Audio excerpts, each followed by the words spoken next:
Aí, pessoal, mais uma dica aí para os profissionais do alinhamento e do balanceamento, principalmente do balanceamento.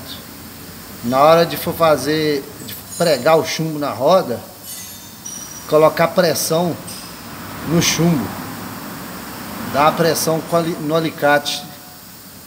O cliente chegou reclamando aqui na loja aqui, ó, barulho de lata, parecia que tinha lata solta no carro. É o que que era, ó.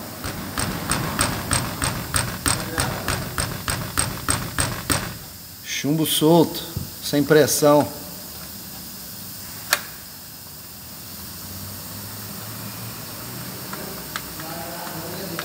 Olha o barulho aí, ó.